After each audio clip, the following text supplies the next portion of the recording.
Oh, okay. Well, That was easier. welcome to another edition of the Pear Genius Podcast as Mr. Spicy tries to interrupt my quick intro as I hit record. Like, Not subscribe, quick enough. still interrupting, share it with your friends, rate the shit out of this show. This guy is wild. He is coming to us from South America. He has no business living there, and yet he does. And here we go. He has no business living there. I mean, he's the only smart one. He is a red-headed gringo that has to hide from the sun and is basically hiding his identity from us right now.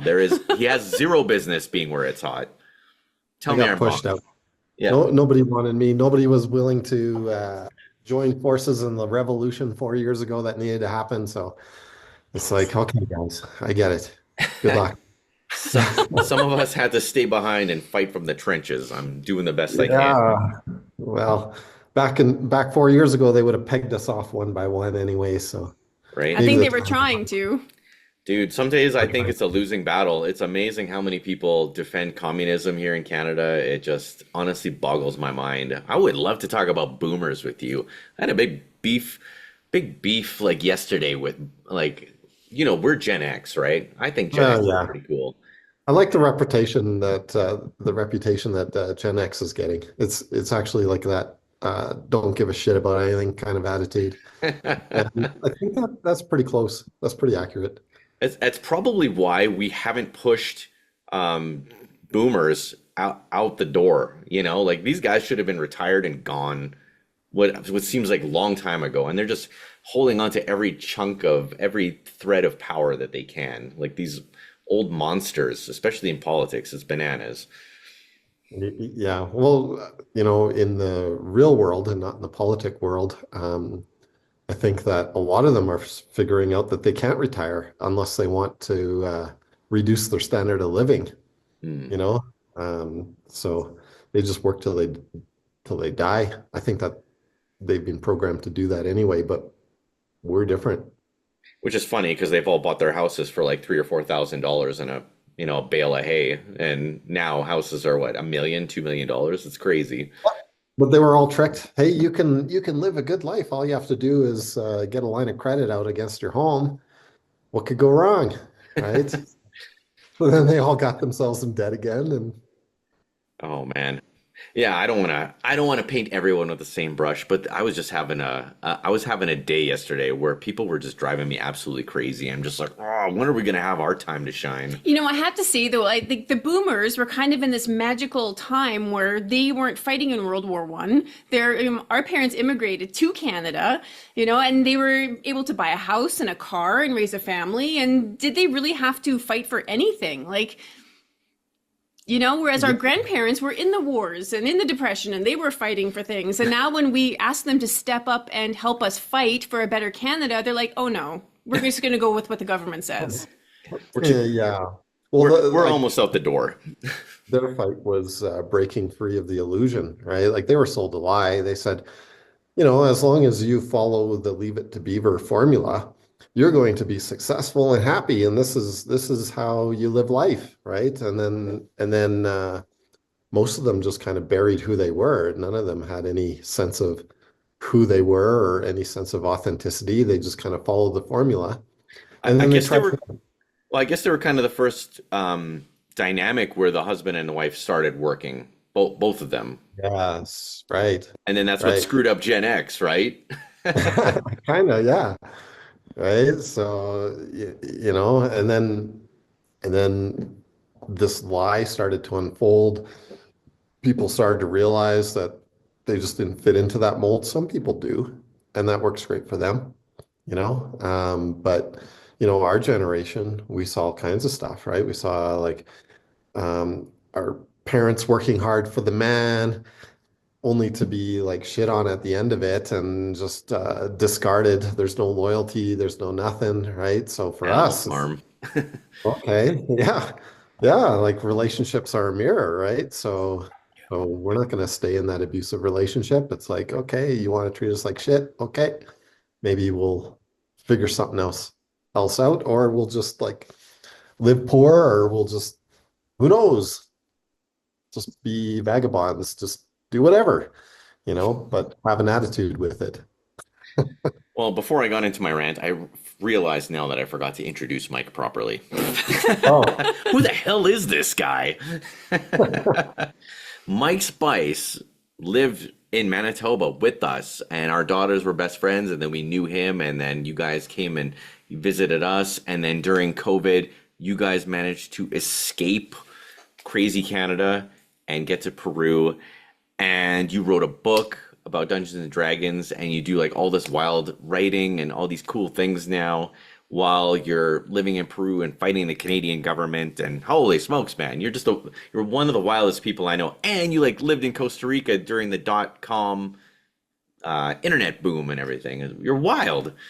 I like the analogy of escape because that's really how it felt. I remember, as things were happening, all of a sudden I get this email from my work that I'm not going to have a job if I don't get vaccinated, and time's a ticking, right? So we had like 3 months to like do everything, sell all our stuff, and get our passports all in order and figure out where we're going to go. And I felt like because the deadline was supposed to be November 1st, they extended it afterwards, but I think to the end of the month. But the deadline where you would not be able to travel was November 1st, I believe it was. Happy birthday, by the way.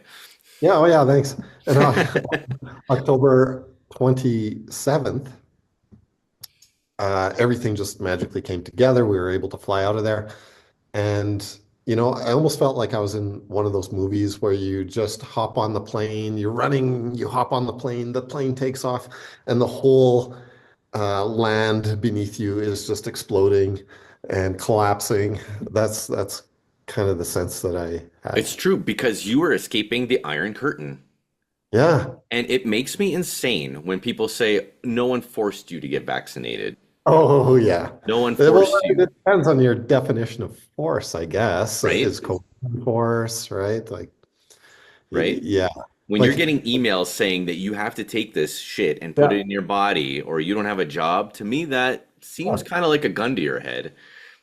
Yeah, I mean, it's your choice. You could either get the vaccine or you could like not be able to afford your home or your car or food for your children, and you can just die on the outskirts of society, or you could work and get the vaccine, right? Right. Like there's your choice. There's no Yeah. force. No, no big deal. I remember when I found out you guys were leaving, and I remember the feeling of being really emotional. I was so emotional about it because I thought, my God, to find the courage and the bravery to sell all your stuff and pick up the kids and move them across the world.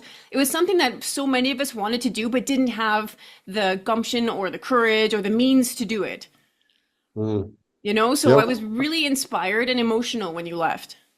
Yeah, well, I was pretty shit scared too. Like it wasn't like I was like, I'm just gonna do this and like there's a lot of unknowns, right? But I think what that served for the people in our life was then the shit became real, right? Like we had people visiting us, and they would show up, and as soon as they would show up and see the for sale sign on their home, they would like just start crying, right? Because it's like everything came together for them. It's like, how is this happening? And coming to terms with it. I mean, my mom, who was like watching CNN every day, baby Mhm. boomer.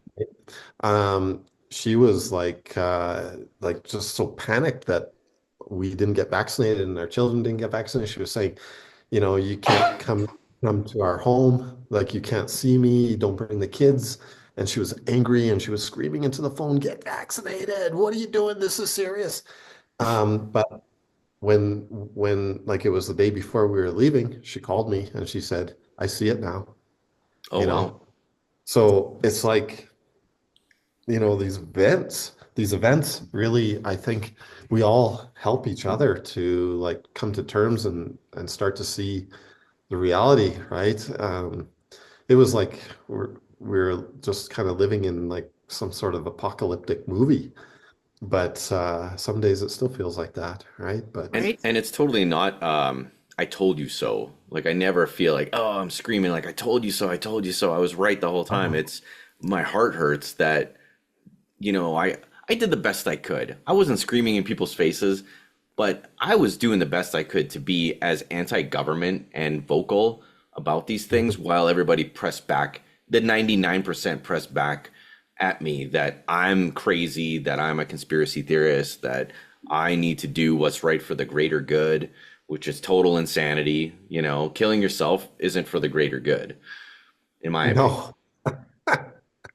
Yeah, yeah, it's all communist speak, but yeah, none of this was for the greater good, right? But there's still people that hang on to that, right? Oh, of course, yeah. The ego won't let it go, right?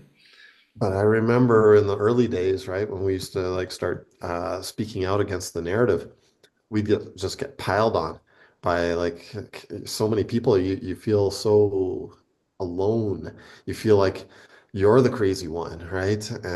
Because everybody else is just kind of going along with the narrative. But now it's like the opposite, right? If somebody comes out and they start spewing the government narrative, it's like they just get piled on. Yeah. You're wearing a mask? What the hell's wrong with you?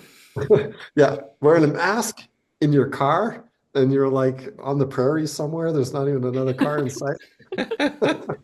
Well, I was in Stonewall during the summer because I went to go visit my mom, and I didn't need to wear a mask or gloves at the hospital. But I went to go pay for gas, and they were freaking out that I wasn't wearing a mask in the gas station. And then I'm giving the person shit at the station. I'm like, why am I even in this building? Why can't I just pay at the pump like a normal place, you bunch of hillbillies? Like, I'm having this big fight. There's a guy in there, put your mask on. I'm like, dude, I don't have a mask. I'm not retarded. Yeah. Yeah, just fish it out of your pocket, the same one you've been putting on for a Yeah. month. Ah. Right? Just put, robbing the bank. Yeah.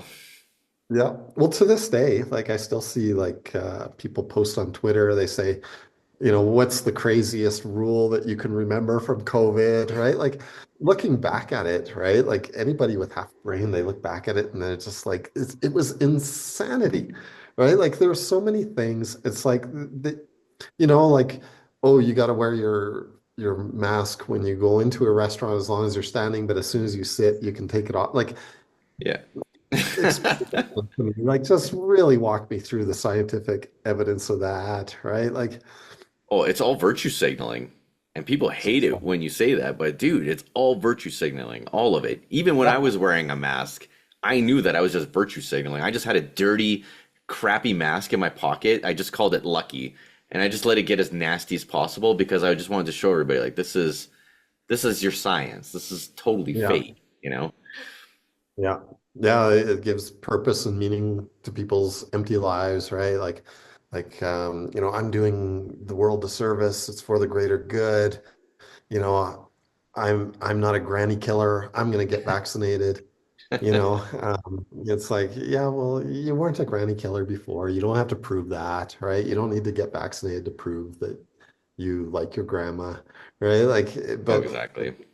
people bought into it, right? And some people are still stuck there. But I think, you know, the bigger picture is it's helped a lot of people to come out of that stupor. Um, the old media is dead. We Hmm. can, celebrate in that wake and toast to the death of the mainstream media, as they used to call it, which is no longer the mainstream media.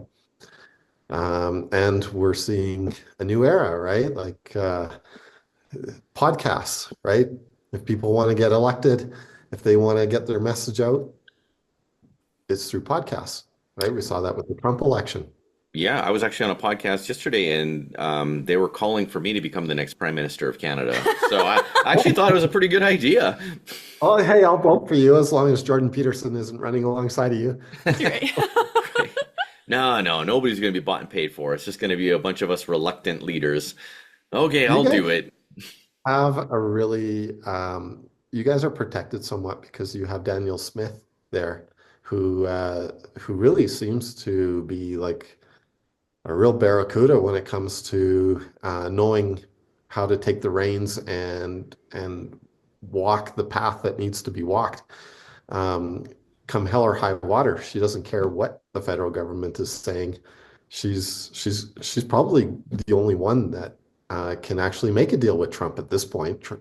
Everybody else has pissed him off. Yeah. Yep. I would say that if the NDP would have won the last election, not that I'm a huge political person, but if the NDP would have won, I really would have seriously considered just leaving Canada altogether. I actually think Mm. that Alberta would have been so bad under the NDP that you just have to run for the. It's already difficult enough, and with the people in power.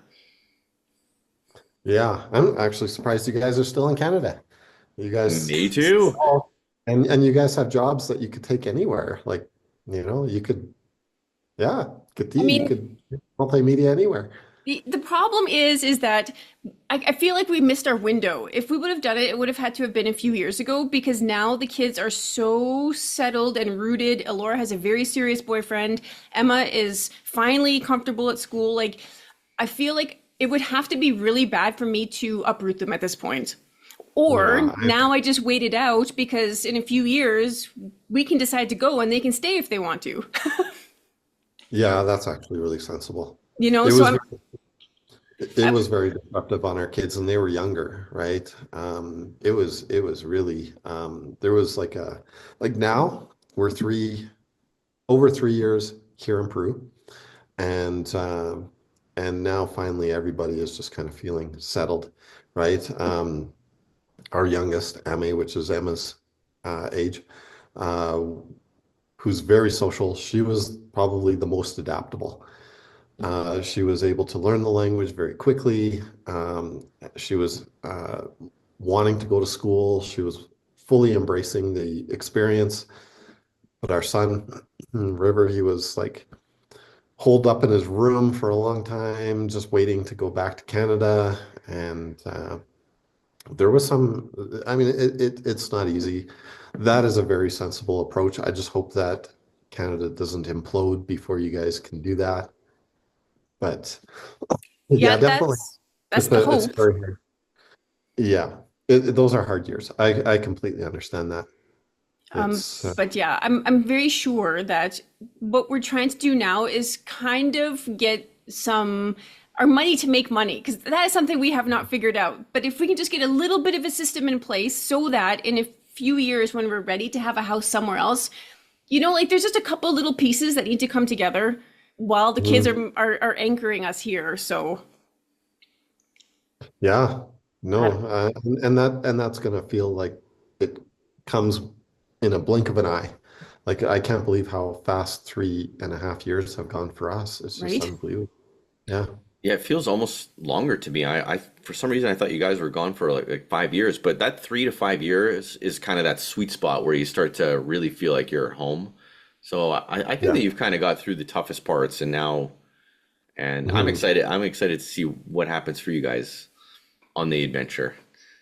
Yeah, well, it's been quite the adventure, and now we have a nice network of friends. There are other people who did the same thing as we have. There's an expat community here as well, and just people they're here for different reasons. And then, of course, there's the Peruvians who are like wonderful people.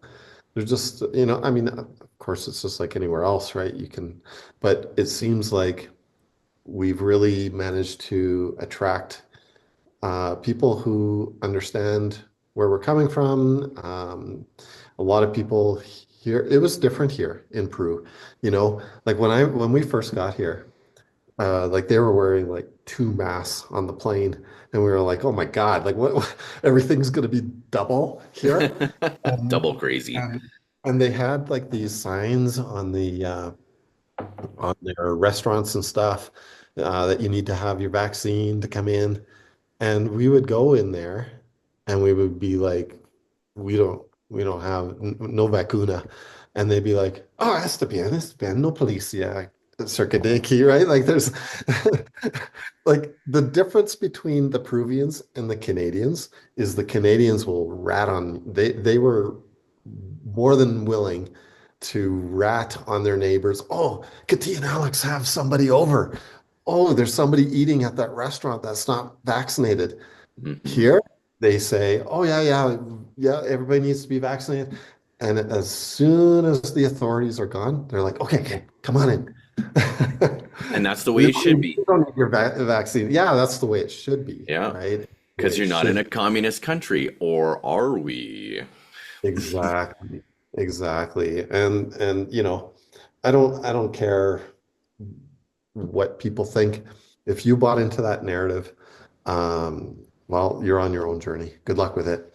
Yeah. If you can't look back at all the things that have transpired and self-reflect and think that maybe you need to do some deep thinking for like a year, then I can't. There's no helping you.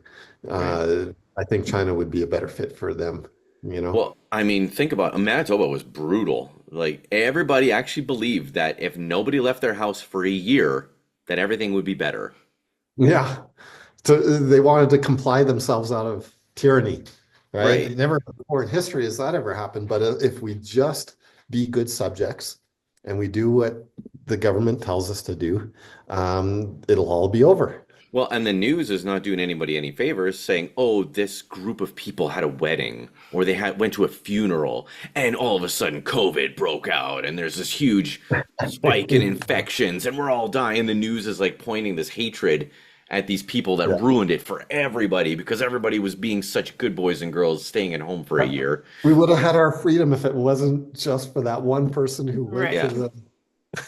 If it wouldn't have been for that one wedding, that one Amish wedding, God, COVID would have been over. Oh, Well, I am going to steer it away from COVID yeah, do because it. that's enough of that. Yeah, So yeah. when I think back about our relationship, how we met you guys, and the impact you've had on us, I have to say that the Sweat Lodge experience wouldn't have happened if it wouldn't have been for you. And the Yeah. ayahuasca experience for Alex wouldn't have happened if it wouldn't have been for you. So it was such a major shift for our spiritual growth that you came into our lives when you did. Yeah. You Those were know, fun times. that Sweat Lodge was, I mean, that was an amazing experience for us. And then ayahuasca was so good for you, and you carry that with you still. Hmm. So I kind of know the spiritual path that you were on in Manitoba. How has it changed now that you've moved to Peru? Uh, I think that path has just continued. I know you want to stay away from COVID, but I have to say this. COVID actually made me not give a fuck about anything except for the path that I'm on and to stay true to that, regardless of the consequences. And I think if more people could do that, I think it would just be like such a better world, you know. To like honor yourself, to honor your spirit and follow the path you're meant to follow instead of all the obligatory things that people will want you to be, like people, like it's like we live on this slave planet where everybody is trying to enslave you. Doesn't matter who they are in your life, if it's your work or your friends, like they have expectations for you. The minute you step out of that, you're going to get hammered, right? So these experiences help to insulate us, help to like be able to set healthy boundaries. That's one of the biggest things that I experienced with ayahuasca was it gave me enough self-assurance to know that I needed to start setting healthy boundaries with people. And that's kind of like just continued, I think. I have way more access to shamans and traditional medicines and all kinds of things here. Um, so I think that's been a real positive about living here. But of course, these medicines, there's always different forms of medicines. Canada has the sweat lodges as well. They have the Sundance. Like, wow, what a powerful, powerful ceremony and a powerful medicine, not just for healing people, but whole communities, right? So, but yeah, that's kind of continued. I still go to a shaman regularly, usually for ceremonies, maybe once every month or two. But there was a time period there where I wasn't really feeling like I was getting much out of the ayahuasca experience. I wasn't seeing visions like I used to. And then I asked in ceremony about this, like, and I was reminded that life is actually a ceremony too, right? And when you get these messages or you get these teachings from these ceremonies, you need to go out and live your life so you can incorporate them into the teaching. Hmm. Too much ceremonies, not enough living life isn't a good balance either, right? You need both. It's true. And I've had like situations where I've been working with somebody and I'm trying to like bring up this lesson with spirit and I've had it said straight to me, spirit says asked and answered. Yeah. Stop focusing on this. Stop asking. It's been answered. Yeah. Go out and do it. Yes. Yes, exactly. That's exactly right. We can ask forever these questions, but um, the answers are when you live your life, right? You discover those. That's where the true wisdom comes from, is your life experiences. Oh, absolutely. So the past little while, it's been really on my own. For the longest time, I was looking for a mentor of some sort. But the message that keeps coming to me is that I'm meant to do this on my own. I am my own mentor. Like I have the answers within. I have to do the work. So as I'm embracing that now, a couple of weeks ago, I had a dream and it was the first time it was presented to me this way that our ego is an infection. When you come into this realm, you pick up this Mm. infection called the ego. And I'm like, that's strange that it was presented to me that way. And then for the past 2 weeks, I've just kind of been walking around with this, like, what does that mean? You know? Yeah. And then it was just like today I went walking, and that's how I get most of my meditations and download is through walking in nature. I was like, oh my God, like the inner world is so important. Your inner world, like that's where your energy should really be focused the most. Whereas when I'm too much on the outside, it's like I'm too much an ego and it's a disease that kind of spreads around and it was weird the way it was coming to me. I'm like, okay, so nothing is ever super fast. I get the message, then I have to apply it to my life and see what comes of it. So when you are externally like talking with people and stuff, um, that's when the ego comes into play. You start feeling what, self-conscious about things, or like explain that to me. I'm not. So I think for me, it's more of comparison. When I go out into the world and I'm comparing myself to, oh, that person's obviously way more Ah, spiritually advanced than I am, or that person's in better shape than I am. It's like the yeah. ego like just gets in my way, and I'm not having authentic connection in that moment. So Yes. I feel like there's just a lot of inner work that has to happen. And right now I'm being focused inward a lot, which is funny Mhm. because my star chart is in the 11th house. I'm supposed to be out and networking. So Mhm. I'm navigating some things right now. Yeah, well, I'm actually learning some things about both of you guys by listening to your podcast.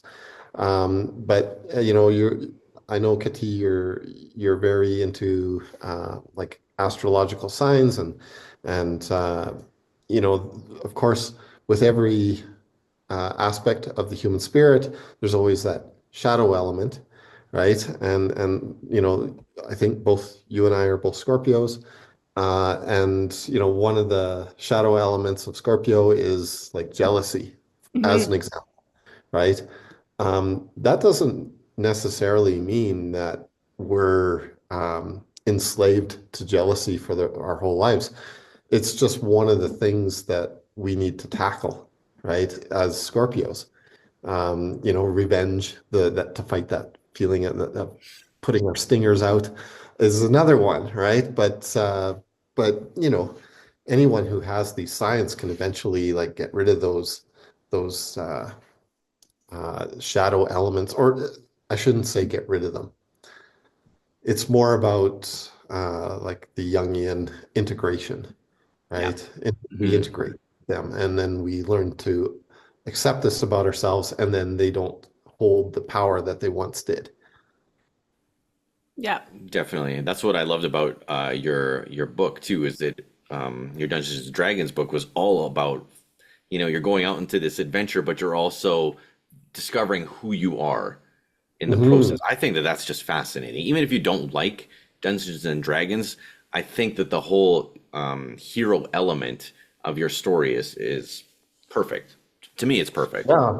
Well, like when in the Dungeons and Dragons stuff, when you have a long campaign, you give players the opportunity to develop and amass power as they adventure, to the point where eventually they're actually making decisions that are completely affecting the realm.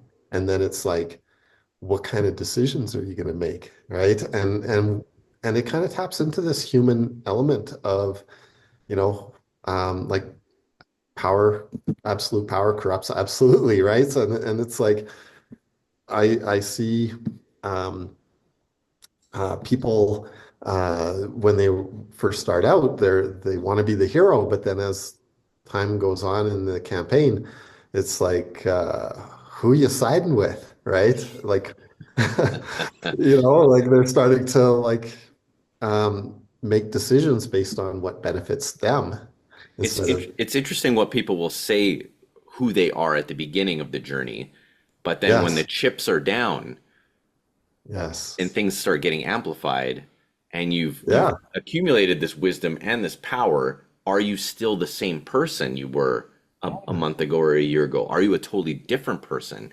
And that's something you probably have to acknowledge too. Well, things get muddy in the fog of war, right? You start to learn things about yourself in those situations. So that's why Dungeons and Dragons to me is such a great comparison to life, you know? It's just we're constantly battling demons and our own personal dragons, and then at the end of it, do we remember who we are, right? Like when we're children, we don't start off, you know, romanticizing about having a 9 to 5 office job and and just hating our lives, and like we we we think about what would be best for our spirit, and that's what I want to be, and we envision that, but somewhere down the line, right, that gets hammered out of us, You you know, it's know. so the thing when you said romanticize it, it clicked something for me. I'm like, oh my God, the one thing I romanticized as a child was finding my husband. Like from as far back as I can remember, that was something that was always my daydream. If I ever had a moment to think, it was always about my husband. And so at 15 years old, this manifested for me. Like it's like my child self knew what my spirit needed. So if you think about what did you romanticize as a child, what does that unlock for you Absolutely. Yeah, I I, mean, I romanticize motorcycles and sports cars. as a child? Oh yes, I loved it. Well, and That now kind of you have a stuff. motorcycle. I just need a sports car now. I already got the hot chick. Jeez. yeah, I mean, and that's the thing, right?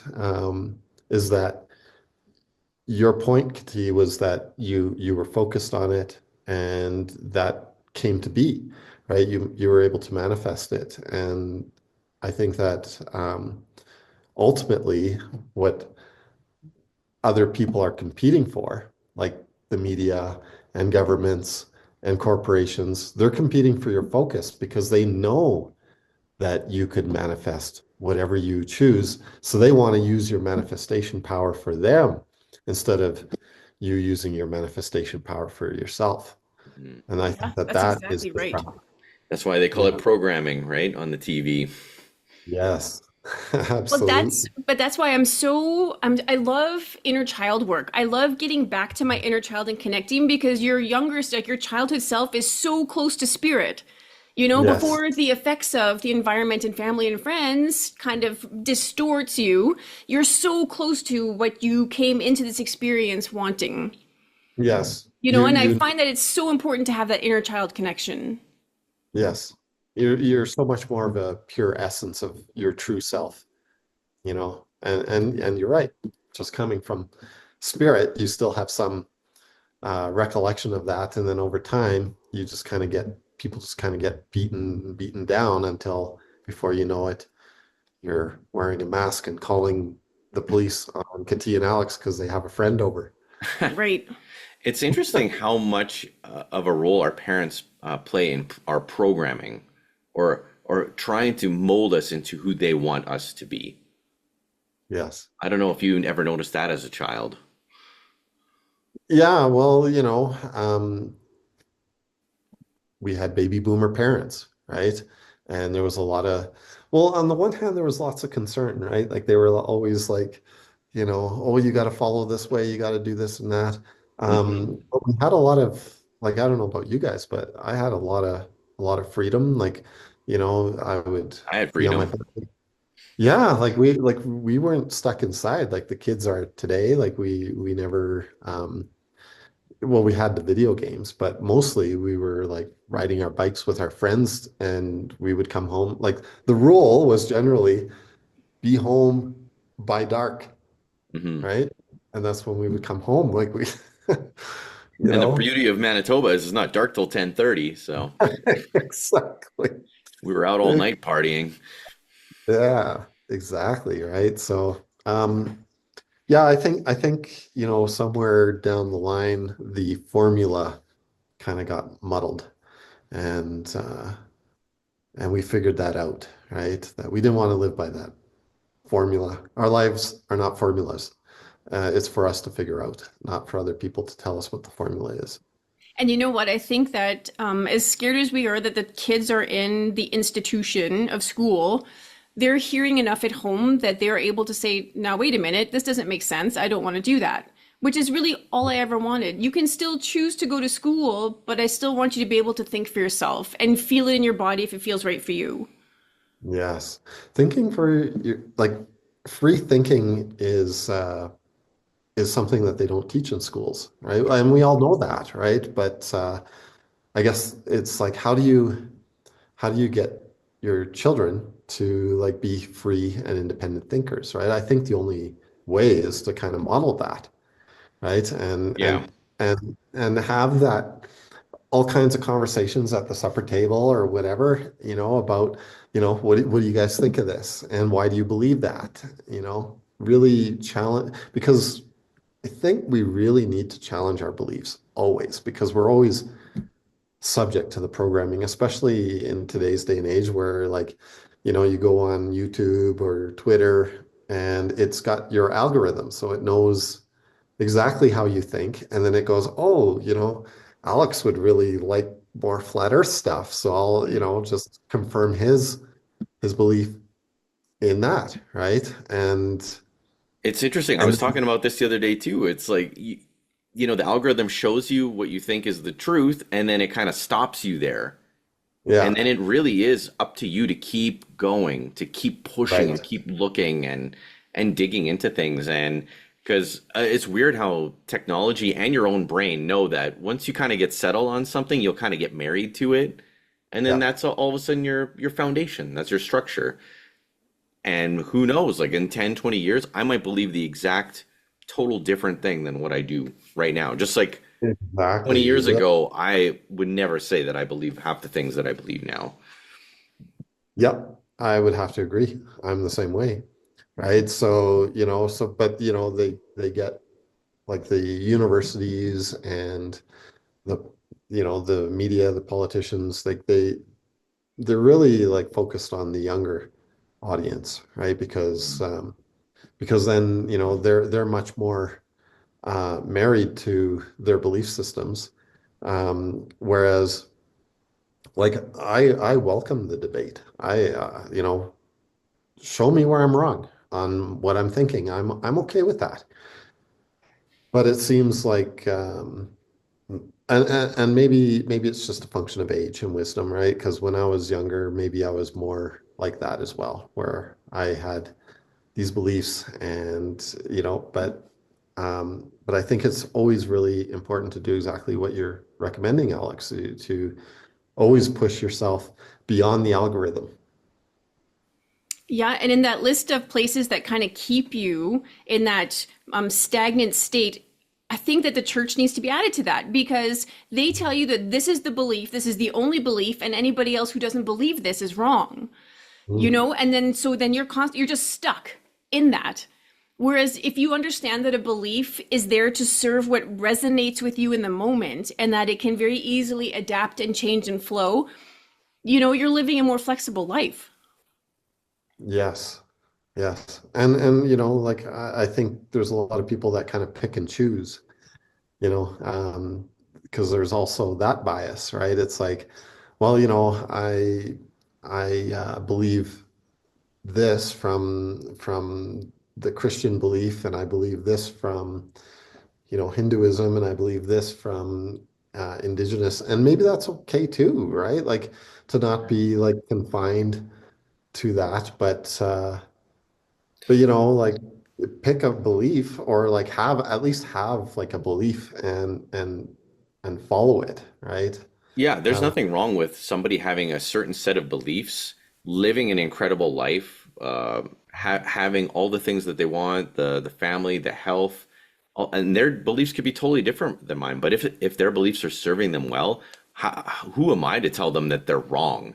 yeah, And oh yeah, like, oh, you don't believe the same thing as me, your life's garbage. No, like they could be living a 10 times better life than me. Their belief system is serving them extremely well. I should yeah. be I should be happy for them. Well, I mean, I think the thing there is that they're in resonance with their belief system. Like it, so when I Yeah. was in yoga today, that was the word that came in, and I was meant to mention it on the podcast with you today is that the word resonance is going to be so important for 2025 because I think that allows you to be connected to your spirit, connected to the people around you. You know, your resonance is what builds the quantum field, it's what opens it up. Mhm. Good one. Yeah, I agree with that. Like people need to start living in their resonance. Like when you say that, I get the sense that like just their true expression, right? Like the things that feel right to them and just honor that. And I think that that's probably what we're being pushed into with everything that's going on, right? So you can look at, all the governments and the people pushing these narratives, and maybe that's just the antagonists, because without them, would we ever get there, right? Like we would just still be, watching Netflix and eating cheese puffs, and not growing, right? That, But yeah, yeah, that's exactly it. Like I learned that just by looking at my astrological chart without the red lines, without those red lines, you would never have the challenge. And without the challenge, there would be no lesson, there would be no growth. yes, exactly. But Exactly. I mean, this is so fascinating to me because I think that there are certain rules to this realm that we should adhere to in order to help create a much better realm. But, just saying that we should just go out and live our best expressions and do whatever, like that doesn't mean I do don't whatever. believe anything you just said. I am anti-rule of every kind. I don't know, man. There's the laws of the universe for a reason. Like Okay, but you said the laws of this realm. The laws of the universe are for the universe, right? I mean, you have to be careful how you Yeah. word it. I use those variables interchangeably, Yeah. and I will do so Well, as I so choose. Thou shalt not kill. Okay, as soon as you say thou shalt not, you've lost me. Too bad.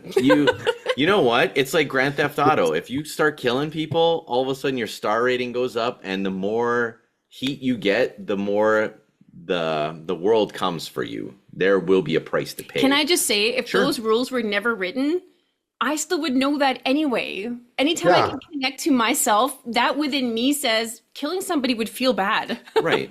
So I think that those rules were written for people who just don't have a clue. Like, not common sense is not common, Mike. Help me.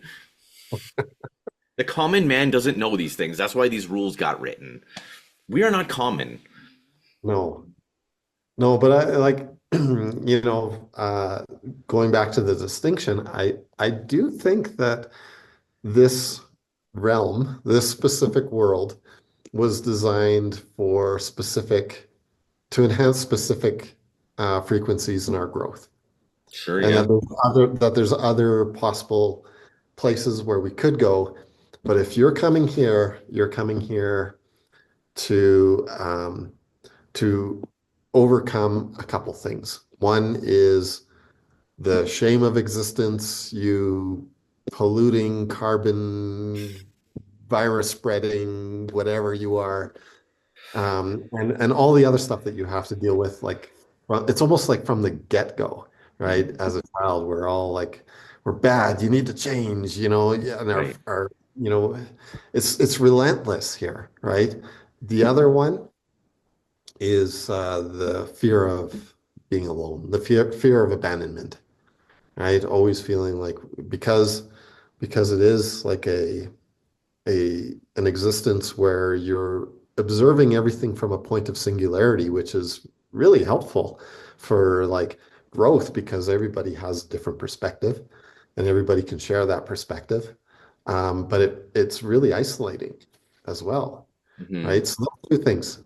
And you came here, both you came here and I came here because we went, yeah, okay, let's work on those two things. I think that's I can't think of anything else that's more pressing to work on while you're alive here on this planet. So that's what it seems like to me. That's why we're here. I would agree with everything you said. And it's like you come in, you're close, as we said, your child is very close to your original spirit, and then you kind of like go on this crazy journey where you're like in and out and in and out, and you're kind of close, and then you get back out. And it's through these lessons that we're growing and expanding, and our spirit loves that. That's what it chose. That's why we're here. And at some Yeah. point, you come back and have that realization, and you can look back and say, I'm so grateful for the journey. Yeah. Yeah. The journey is pretty wild here, no matter what. Isn't it? It makes me feel bad for the people who don't realize that. It's like, is it a life wasted? I mean, yeah, I just feel bad that not everybody figures it out because we have free will, we have a choice, and I don't believe in fate. I think that we get to choose these adventures. Sure. Well, maybe that's why like a lot of people believe that we come here several times, right? Like, it's like you're playing this game and then afterwards it's over and you go, you know what? I could have done that way better. Let me have another go at it. Right? You know, because, as much as She it was nodding her head way too hard, by the way, for that. I don't know. I don't know if I'm going to come back, but you know, No, you're back. Come on. No, you've done it right. You've learned the lesson. yeah, let's see what else is out there, right? But as painful as it can be, right? Like there's like the light side is like just sometimes it's just unbelievably good, you Mhm. know? Um, s- so, the rewards when you come out of the shadows, it's like sometimes life can just be amazing. Yeah, it's there's a reason why the most euphoric moments aren't always. It's Yeah. because it's that thing that Well, makes for you, that. awful, awful, awful, awful, awful. Something magical happens. Okay, I can keep going for a little bit longer. S- Right. Try and get that Yeah. next Pac-Man cube. You get that fleeting glimpse, right? Like we're also hardwired. My psychology training, I'll see if I can get the wording right, but people respond best to reinforcement that's on like that varies. It's like a certain amount of randomness to it, right? Which is why people get so addicted to slot machines and stuff, right? Because when the payout comes intermittently and randomly, and then you get that euphoric feeling, then it's like, oh yes, life. I'm addicted to life again. I'll hold on just to see what else is coming Right? down around the corner, right? And then it's a train, and then you deal with all that, and then life feels like hell, but then you claw your way out of that, and then it's like, oh yeah, I remember how beautiful life is. You just go through this roller coaster ride. I guess it's fun. Yeah. Well, it's something. I was joking that I'd be It's too something. exhausted to come back again, but I feel like we're doing a ton of work. And to be Yeah. middle-aged and doing this much work, I don't think our relatives, our ancestors, did this kind of soul searching, but I could be No. wrong. Well, yeah, I don't know. I think you're right. I think that we're definitely heading into some sort of consciousness enlightenment period where people are really starting to look at this. And, a lot of people believe in timelines, right? Like you can't just keep coming back and never progressing. Like, so I think that that's why, you know, things are happening, like things are being invented, like the internet. Um, which is expanding consciousness like crazy, right? And really, what I see the internet as is the whole collective unconscious being put into digital format, right? So we can actually see what our thoughts and like it can be like, used for wonderful things, for inventions or for communication, or, it's also got the shadow side of us all in the internet as well, right? So um, Well, there's you know, even a dark web, right? There's the the shadow side dark of it. web, there's the shadow of the human, right? Any alien creature that would examine that, that would be kind of like a fascinating journey into the human psyche. We are all of that collectively and individually. Sure.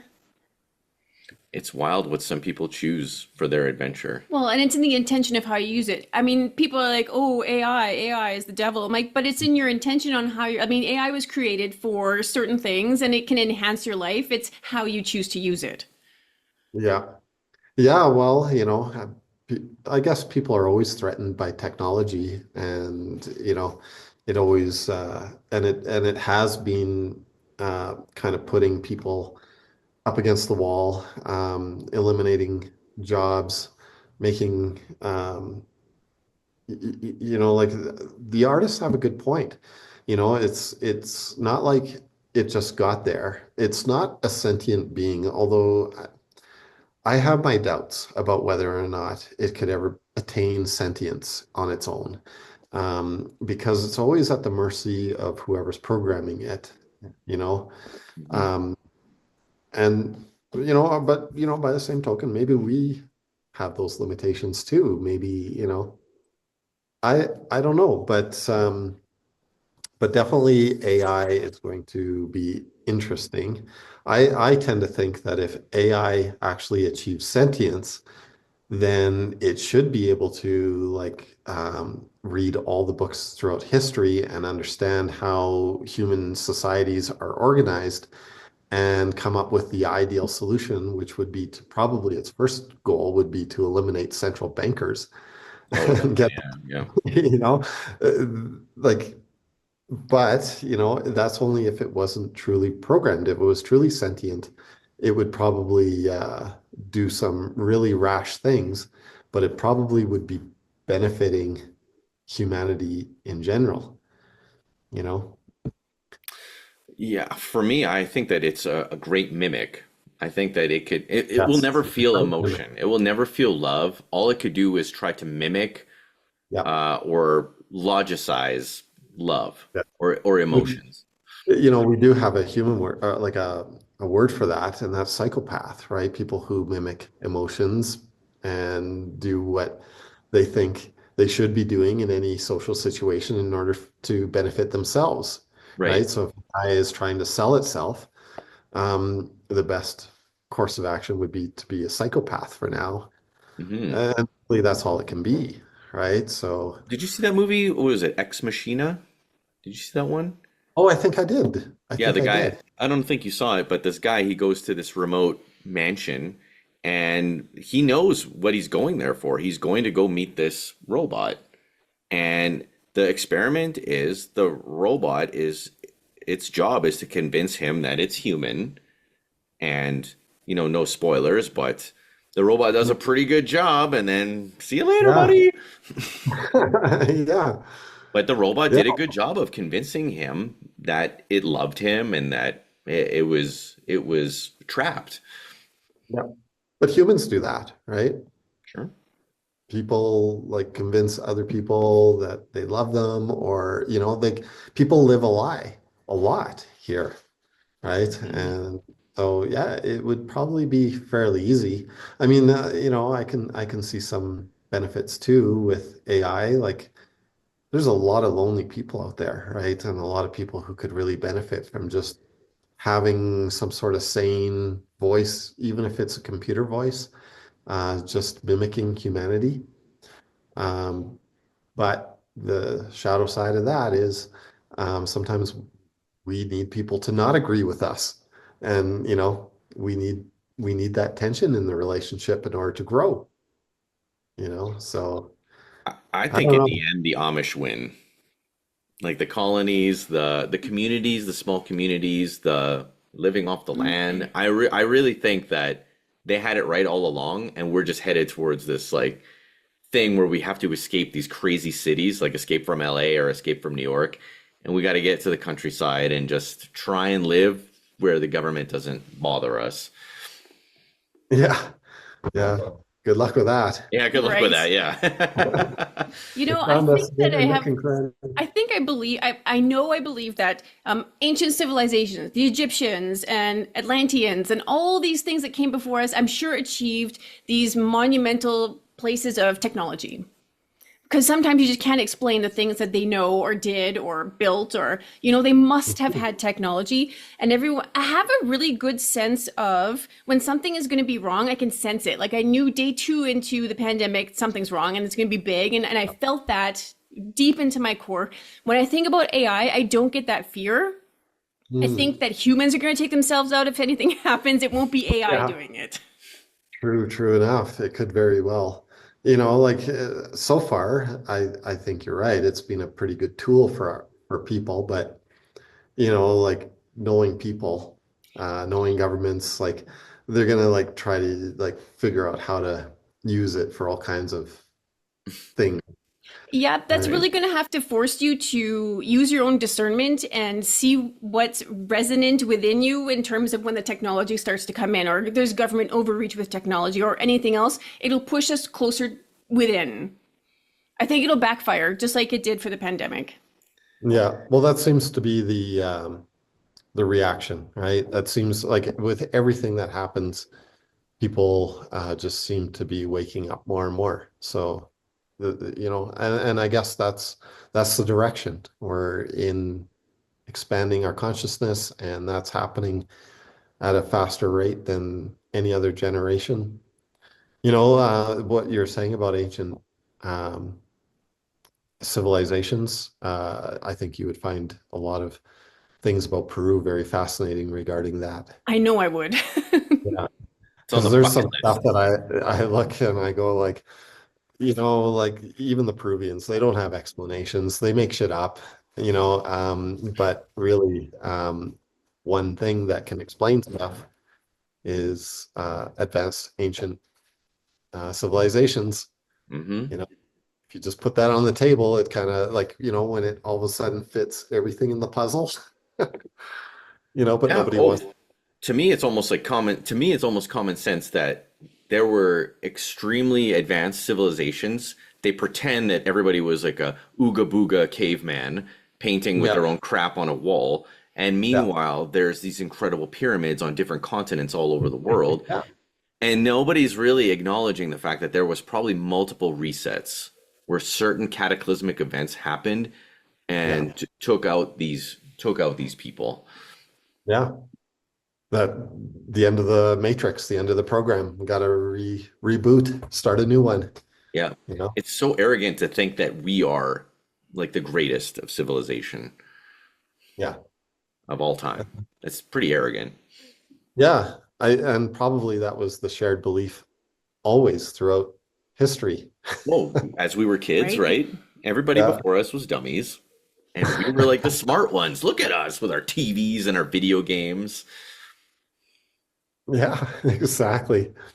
But now Gen X truly are the epitome of civilization. Oh, We're definitely. pretty We're, epic. we're I think the 90s, the mid 90s were peak civilization. yeah, you could be right about that. We are wrapping up, but you got questions for So Mike. now that we have guests, hooray! We asked Yeah, the that's a new guest development. we asked the guest that's on before to leave a question for the next guest, and it's been really wild how intuitive the questions have been. And it really does make sense for the conversations we end up having with Hmm. the current guest. So Milton was the last guest on, and his question for you is, have you ever I taken... actually know Milton, or I've talked to Milton before. Oh, Okay. fabulous. See, and he didn't know that you were our next guest. So Okay. have you ever taken a spiritual pause in your human journey? Oh, definitely. Definitely. There was like, I was born Roman Catholic, and my dad, I'm sure, wanted me to be a priest. Um, it was like just like suffocating the amount of like we went to church every Sunday, but more than that, right? I was an altar boy. Um, and there was parts of it I liked, but it was like just too much. It was like everything, right? Um, my dad passed away when I was 11. So right after that, I felt like there was like some kind of like my shackles had been broken and I was able to be free to just kind of like express myself. And for the most part, I was just a teenager and I was just engaged in all kinds of reckless behavior and rebellious stuff. Um, so there was like this resentment towards all religions at that point, right? I just didn't want to have anything to do with anything like that. Um, so I self-proclaimed myself as an atheist, and that, you know, kind of carried me for a while until I started to have experiences. So there was probably maybe a 10 to 12 year atheist period where I just had no spiritual inclinations at all. But that eventually ended because there's things that happen in your life that eventually you just can't ignore. And probably the experiences that brought me into that were they preclude ayahuasca. Ayahuasca was just the spiritual kick in the ass to confirm everything, but the experiences with the sweat lodges were very profound. My very first sweat lodge ceremony, I I had like an audio I don't know what a vision. How would you explain? Like just it was just the auditory part Hmm. of a vision, um, but it was uh, like at the end of the lodge. I could have sworn the the elder that poured the lodge had said, "Tonight you will dream of wolves," and uh, and I was like, "Wow, that's kind of an odd thing." For like, so when we were driving home from the sweat lodge, I was with my friend and my brother, and I was saying, like, what did he mean by tonight you're gonna dream of wolves? Like all of us are gonna dream of wolves, and nobody in the lodge had heard him say this. So that message was directly for me. Oh wow. Um, and that actually got me back to the back on track, just like because it was like so profound. There's more to that story, but I know we're winding down. But I did dream of wolves that night, and it was one of the most profound dreams I had ever had. And events transpired afterwards from that dream that made me start to really think about things. Like, I mean, I just went to the sweat lodge because I thought it would be fun, right? And it was, but it was like much more profound than that, That's right? amazing. What I love about that is that the pause in spirituality, I like to think of it as a gap. There's just this Yeah. beautiful space where there's this gap for you to figure yourself out. And I've never thought about the atheist being on spiritual pause, right? My reaction to an atheist was always like, wow, you're lost, you're fucked. Yeah. Yeah. But to hear it this way with your perspective, it's like, no, no, spiritual pause. Yeah. Because there's always hope. There's always that journey that'll pull you back into yourself, back to spirit. So that was just the greatest answer. I really love that. I think every atheist probably has a reason, a very valid reason for Of why course. they think that way, right? But I think also that any atheists, you put them in the right situation, and they're not going to be an atheist. How many atheists are going to be on a sinking ship, right? Like, Hmm. Yeah, no, I, that's exactly right. Mike, you have the softest energy. There's this kind and compassionate. For a Scorpio, there's this crazy softness to you. yeah. I just love it so much. Every time we talk to you, I forget that there's always a moment of softness that brings this profound vision for me. Like it's just, I really appreciate being able to talk to you. No, thank you. Yeah. Thanks for inviting me here. It's been So I need to very, ask, what's your question for the next person? oh my.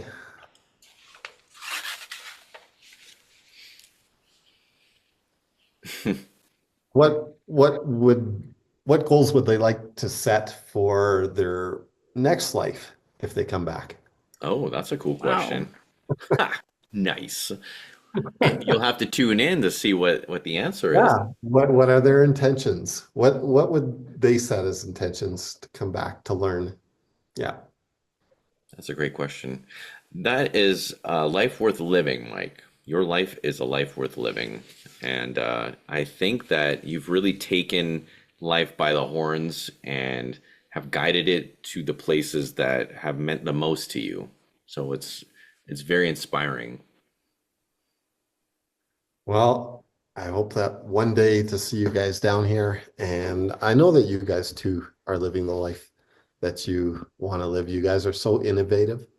And as long as I've known you, you guys have always been taking these journeys and coming up with all kinds of uh, business proposals and things to like do. And I think that like minds kind of like just attract. I know you guys are in our lives for a big reason, and you know, I think that I really do believe in like soul connections, soulmates, and that people get placed in our lives for specific reasons to help us along with that journey. So I'm very grateful that you guys decided to incarnate, or however it is, you came into the world at the same time when our family is in this world. So I guess that's my long-winded way of saying I really appreciate your friendship.